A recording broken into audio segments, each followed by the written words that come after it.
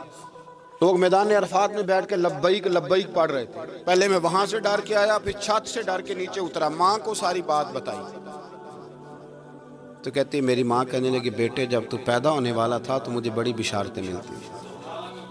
فرماتے ہیں ماں نے نا کھولا بکسا صندوق تو 80 دینار نکالے۔ فرمایا پتر تم 2 بھائی ہو اور تمہارا باپ کل جاگیر 80 دینار چھوڑ گیا، 80 40 تمہارے 40 تمہارے بھائی کے۔ فرمایا بیٹا ایک بات کا خیال رکھنا، میں اور تو تمہارا باپ کوئی نہیں، بھائی چھوٹا ہے، میں پیچھے نہیں آ سکتا، یہ 40 دینار لے جا اور جا بغداد چلا جا، جا کے تعلیم حاصل کر، بیٹے میں پہنچ نہیں سکتی، خیال رکھنا۔ غوث پاک فرماتے ہیں 12 سال میں نے تعلیم حاصل کی یارو، میں نے پتے بھی کھائے، اور خود آپ کا فرمان موجود ہے، فرماتے ہیں ایسی سختیاں بھی دیکھیں، ایسی سختیاں بھی دیکھیں کہ پتھروں اور پہاڑوں پہ گزرتی تو شاید پگھل جاتے، لیکن میں نے اپنے نبی کا دین پڑھا۔ اب تو پیر کے گھر میں جو پیدا ہوتا ہے وہ علم لدنی والا ہوتا ہے، کہتے ہیں صاحب دا پتر ہے، او خدا کے بندے صبر کر۔ اگر غوث پاک حسنی حسینی سید ہو کے باقاعدہ پھٹی پہ بیٹھ کے پڑھتے ہیں، تو کس پیر کا مرید ہو گیا جسے علم ہی کوئی نہیں، جو جاہل آدمی ہے؟ یہ ضروری ہے، علوم دینیاں ضروری ہیں، اس کے بغیر کام نہیں چلتا۔ اور غوث پاک رضی اللہ تعالیٰ عنہ کی آپ پوری زندگی پڑھ کے دیکھ لیں، غوث پاک تمام اولیاء کے امام ہیں، ساری زندگی۔ غوث اعظم سے کسی نے پوچھا آپ نے سب سے زیادہ دین کا کام کس طرح کیا، تو فرماتے ہیں تقریر کے ذریعے۔ اب تقریر کرنے والا مولوی ہوتا ہے اور تویز دینے والا، سبحان اللہ۔ غوث پاک رضی اللہ تعالیٰ عنہ فرماتے ہیں میں نے دین کا سارا کام کس ذریعے سے کیا ہے؟ ہفتے میں 3 جلسے کرتے تھے اور 70 ہزار کا مجمع ہوتا تھا، اور بغیر لاؤڈ سپیکر کے تقریریں ہوتی تھیں، اور فرماتے ہیں جیسی سمجھ پہلے بندے کو آتی تھی ویسی آخری والے کو آتی تھی۔ لوگوں نے کہا حضور یہ کرم کیسے ہوا؟ فرمانے لگے میں نے جب تعلیم حاصل کر لی تو بولنا آتا ہی نہیں تھا، تو میں بڑا پریشان، ایک دن سو گیا تو خواب میں رسول کریم کا دیدار نصیب ہوا۔ نے فرمایا تیری تو واز کیا کر، تیرے واز سے لوگوں کو فائدہ ہوگا۔ یا رسول اللہ میں اجمی بندہ ہوں، لوگوں کے سامنے کیسے بات کروں گا؟ تو حضور نے فرمایا منہ کھولنا ذرا۔ کہتے میں نے منہ کھولا تو محبوب نے 7 دفعہ لعاب دہن ڈالا میرے منہ میں۔ آپ فرماتے ہیں پھر بولتا میں تھا، اثر کوئی اور پیدا کر دیتا۔ حضور غوث پاک رضی اللہ تعالیٰ عنہ نے 40 سال دین کا کام کیا۔ صبح کے وقت فقہ کا درس دیتے تھے، فجر کے بعد کچھ دیر کر ناشتہ کرتے سو جاتے، پھر آ کے مدرسے میں پڑھاتے باقاعدہ بچوں کو۔ غوث پاک رضی اللہ تعالیٰ عنہ کی سیرت پر آپ ساری کتابیں پڑھ لیں، ساری کتابیں لو، میں نے بھی بڑا ہی دعویٰ کر دیا، یعنی ساری کتابیں جتنی اب تک چھپی ہوئی ساری پڑھ لو، کہیں نہیں ملے گا کہ ہم غوث پاک کے آستانے پہ گئے۔ غوث پاک کسی بندے نے یہ نہیں کہا ہم غوث پاک کے آستانے پہ گئے، غوث پاک کے دربار پہ گئے، سب نے یہی لکھا ہے کہ ہم حضور غوث پاک کے مدرسے میں گئے۔ ہمارے نا مدرسوں میں سبق تقسیم ہوتے ہیں، سال جب شروع ہوتا ہے نا تو سبق تقسیم ہوتے ہیں، ہمارے مدرسے میں بھی تقسیم کرتے ہیں ہمارے مولانا۔ آپ حدیث پاک پڑھائیں گے، فلانا استاد منطق پڑھائے گا، فلانا فلسفہ پڑھائے گا، فلانا یہ سبق تقسیم ہوتا ہے، فلانا قرآن، فلانا حدیث، فلاں فقہ۔ تو غوث اعظم کے مدرسے کے جو ناظم تعلیمات تھے وہ کہنے لگے حضور سبق بانٹنا ہے تو آپ کو کون کون سے سبق دے دیں، کون کون سا پیریڈ پڑھائیں گے؟ تو آپ فرمانے لگے نہیں پیریڈ رہنے دو۔ حضور پھر فرمایا اس طرح کرو، لائق بچے تم رکھ لو اور نالائق سارے مجھے دے دو، میں جانوں اور نالائق جانے، نالائق سارے میرے۔ غوث پاک رضی اللہ تعالیٰ نالائق سارے رکھ لیے، کند ذہن، اور حضور غوث پاک ان کو اسباق پڑھایا کرتے، ان پر محنت کرتے۔ فجر کے بعد فقہ کا درس، 10 بجے مدرسے کی کلاس، زور کے بعد حدیث پاک کا درس، مغرب کے بعد تفسیر بیان کرتے۔ بانج علموں جو کرے فقیری وہ کافر مرے دیوانہ، اور عشاء کی نماز کے بعد ہفتے میں 3 جلسوں سے خطاب۔ اور یہ سارے کام کر کے نا تو پھر بھی غوث اعظم جب دنیا چلی جاتی تو وضو کر کے مصلی پہ بیٹھ جاتے، اور 40 سال بیت گئے، ساری رات اللہ کی بارگاہ میں عبادت کرتے۔ 40 سال حضور غوث پاک کو اللہ نے بڑا اعزاز دیا، کتابیں لکھی، ڈیوٹی کی، محنت کی، کوشش کی پوری دنیا میں۔ میں پہلے بھی بتا چکا ہوں، پھر بتاتا ہوں، یہ جو صلاح الدین ایوبی کا بہت نام لیتے ہیں نا، بہت بڑے مجاہد تھے۔ صلاح الدین ایوبی کے ساتھ 70,000 کی فوج تھی، سارے کے سارے غوث پاک کے مرید تھے، صلاح الدین ایوبی نے حضور غوث پاک کی زیارت نہیں کی پر تعلیم غوث پاک کے مدرسے میں حاصل کی. اس کو بڑا شوق ہو نا کتابیں دیکھنے کا، وہ میرے پاس آئے، میں دکھاؤں گا انشاءاللہ. صلاح الدین ایوبی حضور غوث پاک کے مدرسے کا طالب علم ہے. یہ آپ کے ملک میں 2-3 دن سے رٹا چل رہا ہے وکیلوں کا، ڈاکٹروں کا، کل سے یونیورسٹی کا بھی چل گیا ہے. یہ لڑائی کسی مولوی 2 گروپوں میں ہوئی ہوتی نا